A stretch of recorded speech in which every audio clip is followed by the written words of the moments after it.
आज बनवूया उपवासासाठीचे मेंदू वडे.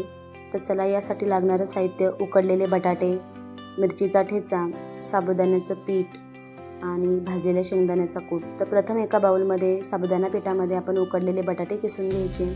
त्यानंतर त्याच्यामध्ये टाकायचं आहे आपल्याला शेंगदाण्याचा कूट 2 ते 3 चमचे टाकायचा आहे, भरपूर होतो त्यासाठी. आणि थोडा मिरचीचा ठेचा टाकायचा, मीठ टाकायचं आणि आपण हा पिठाचा गोळा जसा मळतो त्या प्रकारे एकजीव करून असा मळून घ्यायचा आहे.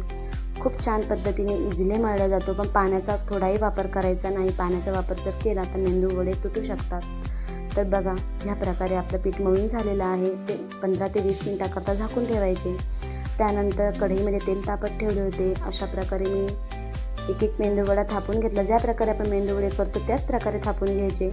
तर या प्रकारे मी सर्व मेंदूवडे थापून घेतले होते. आणि कडक तेल तापल्यानंतर थोडासा गॅस कमी करायचा आणि मंद आचेवर असे हे खरपूस वडे तळून घ्यायचे.